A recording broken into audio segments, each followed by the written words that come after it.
ಪಹಲ್ಗಾಮ್ ಘಟನೆಗೆ ಪ್ರತಿಕಾರವಾಗಿ ಭಾರತ ಪಾಕಿಸ್ತಾನದ ಮೇಲೆ ಪ್ರತಿಕಾರವನ್ನು ತೀರಿಸಿಕೊಳ್ತಾ ಇದೆ. ಆಪರೇಷನ್ ಸಿಂಧೂರ್ ಎನ್ನುವಂತ ಹೆಸರಿನಲ್ಲಿ ಉಗ್ರರ ನೆಲೆಗಳನ್ನು ಗುರಿಯಾಗಿಸಿಕೊಂಡು ದಾಳಿಯನ್ನ ಮಾಡಿತ್ತು. ಯಾವಾಗ ಪಾಕಿಸ್ತಾನ ನಾಗರಿಕರ ಮೇಲೆ ದಾಳಿ ಮಾಡೋದಕ್ಕೆ ಶುರುವಾಯಿತು, ಇದೀಗ ಪಾಕ್ಗೆ ನುಗ್ಗಿ ಭಾರತ ಪ್ರತಿಕಾರವನ್ನು ತೀರಿಸಿಕೊಳ್ತಾ ಇದೆ. ಪಾಕಿಸ್ತಾನದ ಹಲವು ನಗರಗಳು ಉದ್ವಿಗ್ನ ಸ್ಥಿತಿಯಲ್ಲಿದೆ, ಭಯದ ವಾತಾವರಣ. ಇಸ್ಲಾಮಾಬಾದ್ನ ಪ್ರಧಾನಿ ನಿವಾಸದ ಬಳಿಯೇ ಸ್ಫೋಟ ಆಗಿದೆ. ಶಹಬಾಜ್ ಶರೀಫ್ ಮನೆ ಬಳಿಯೇ ಡ್ರೋನ್ ದಾಳಿಯಾಗಿದೆ. ಆತ್ಮಹತ್ಯಾ ಡ್ರೋನ್ಗಳ ದಾಳಿಯಾಗಿದೆ. 20 ಕಿಲೋಮೀಟರ್ ವ್ಯಾಪ್ತಿಯ ಪ್ರದೇಶದಲ್ಲಿ ಇಂಥದ್ದೊಂದು ದಾಳಿಯಾಗಿರೋದು ಅಕ್ಷರಶಃ ಪಾಕಿಸ್ತಾನ ನಡೆಸ್ತಾ ಇದೆ. ಭಯಾನಕ ದಾಳಿ ಇದು, ಭಯಾನಕ ದಾಳಿ. ಹಲವು ನಗರಗಳು ಸಹಜವಾಗಿ ಉದ್ವಿಗ್ನ ಪರಿಸ್ಥಿತಿಯಲ್ಲಿವೆ. ಅನೇಕ ನಗರಗಳ ಮೇಲೆ ಭಾರತ ದಾಳಿ ಮಾಡಿತು.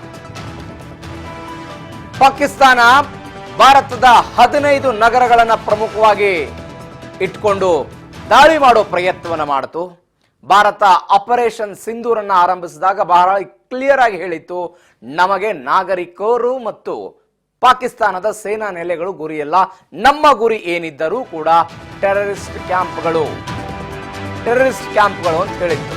ಆದರೆ ಪಾಕಿಸ್ತಾನ ನಾಗರಿಕರ ಮೇಲೆ ದಾಳಿ ಮಾಡೋದಕ್ಕೆ ಶುರುವಾಯಿತು. ಬಿಕಾಸ್ ನಮ್ಮಲ್ಲಿ ಭಯೋತ್ಪಾದಕರ ಶಿಬಿರಗಳಿಲ್ಲ.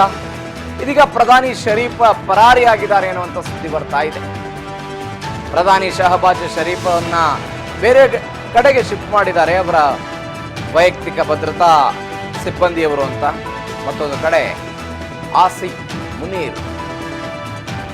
ಮುನೀರ್ ಪಾಕಿಸ್ತಾನದ ಸೇನಾ ಮುಖ್ಯಸ್ಥ ವಿದೇಶಕ್ಕೆ ಹೋಗಿದ್ದ, ಮತ್ತೆ ವಾಪಸ್ ಬಂದಿದ್ದ. ಇದೀಗ ಆತನನ್ನು ವಜಾ ಮಾಡಲಾಗಿದೆ. ಪ್ರಧಾನಿ ಶರೀಫ್ ಪರಾರಿಯಾಗಿದ್ದಾರೆ ಅಂತ. ಪಾಕಿಸ್ತಾನದ ಪರಿಸ್ಥಿತಿ ಈ ಸ್ಥಿತಿಗೆ ಬಂದಿದೆ. ನಾಗರಿಕರನ್ನ ಗುರಿಯಾಗಿಸಿಕೊಂಡು ಪಾಕಿಸ್ತಾನ ದಾಳಿ ಮಾಡಿದ್ದಕ್ಕೆ ಇವತ್ತು ಮಾಡಿದ್ದುಣ್ಣೋ ಮಾರಾಯದ ಪರಿಸ್ಥಿತಿ.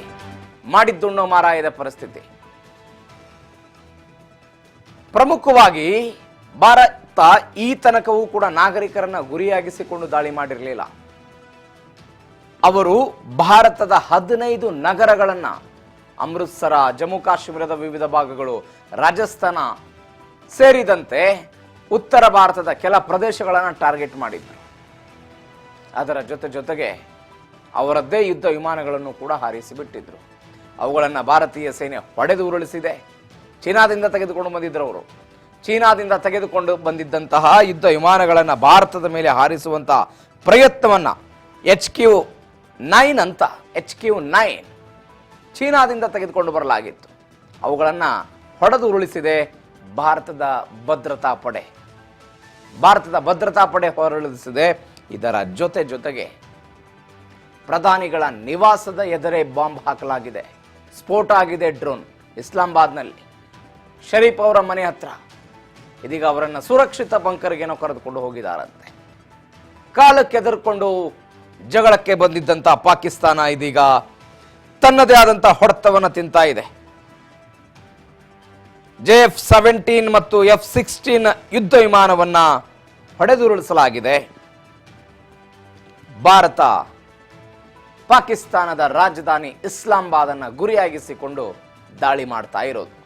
ಮತ್ತೊಂದು ಕಡೆ ಈ ಆಸಿಫ್ ಮುನೀರ್ ಜಮ್ಮು ಕಾಶ್ಮೀರವನ್ನ ಪಡೆದು ತೀರ್ತೀವಿ, ನೀರು ಬಿಡದೇ ಇದ್ರೆ ರಕ್ತ ಹರಿಸ್ತೀವಿ ಅಂತ ಹೇಳಿದ್ರು. ಇದೀಗ ಆತನನ್ನ ಸೇನಾ ಮುಖ್ಯಸ್ಥ ಸ್ಥಾನದಿಂದ ವಜಾ ಮಾಡಲಾಗಿದೆ ಅನ್ನುವಂತ ಸುದ್ದಿಗಳು ಬರ್ತಾ ಇದೆ. ಈ ಪರಿಪ್ರಮಾಣದಲ್ಲಿ 2 ದೇಶಗಳ ನಡುವೆ ಇಂಥದ್ದೊಂದು ದಾಳಿಗಳಾಗ್ತಾ ಇದೆ. ಪಾಕಿಸ್ತಾನ ರಿವೆಂಜ್ ತೀರಿಸಿಕೊಳ್ಬೇಕು ಅಂತ ಬರ್ತಾ ಇದ್ರೆ ಅವುಗಳ ವಿಮಾನಗಳು JF-17 ಆಗಿರ್ಬೋದು, ಬೇರೆ ಯುದ್ಧ ವಿಮಾನಗಳು ಭಾರತದ ನೆಲವನ್ನು ಸ್ಪರ್ಶ ಮಾಡೋದಕ್ಕೆ ಈ ದೇಶದ ಸೈನಿಕರು ಬಿಡ್ತಾ ಇಲ್ಲ. ಅವುಗಳನ್ನು ಹೊಡೆದುರುಳಿಸುವಂತ ಪ್ರಯತ್ನವನ್ನು ಮಾಡ್ತಾ ಇದ್ದಾರೆ. ವಿಪರ್ಯಾಸ ನೋಡಿ, ನಮ್ಮ ದೇಶದ ನಾವು ಡ್ರೋನ್ ಆತ್ಮಹತ್ಯಾ ಡ್ರೋನ್ಗಳೇನಿದೆಯಲ್ಲ 17ಗಳನ್ನು ಚಲಾವಣೆ ಮಾಡಿದ್ದೀವಿ. ಅವುಗಳನ್ನು ಏನೂ ಮಾಡೋದಕ್ಕೆ ಸಾಧ್ಯ ಆಗ್ತಾ ಇಲ್ಲ. ವಿಕ್ರಾಂತ್ ಆರ್ಭಟಕ್ಕೆ ಅಲ್ಲೋಲ ಕಲ್ಲೋಲವೇ ಸೃಷ್ಟಿಯಾಗಿರೋದು. ಪಾಕಿಸ್ತಾನದ ಕರಾಚಿ ಬಂದರು ಸಂಪೂರ್ಣವಾಗಿ ನಾಶ ಆಗ್ತಾ ಇದೆ.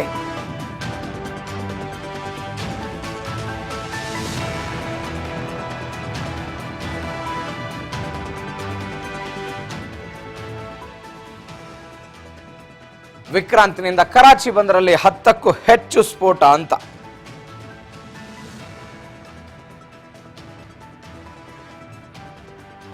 ಕರಾಚಿ ಬಂದರು ನಮಗೆ ಹೆಂಗೆ ಮುಂಬೈ ಅಲ್ಲ, ವಾಣಿಜ್ಯ ನಗರಿ ಮುಂಬೈ ಅಂತ ಹೆಂಗೆ ಕರಿತೀವಿ, ಹಂಗೆ ಕರಾಚಿ ಪಾಕಿಸ್ತಾನಕ್ಕೆ 70% ವಹಿವಾಟಿಲ್ಲಾಗುತ್ತೆ.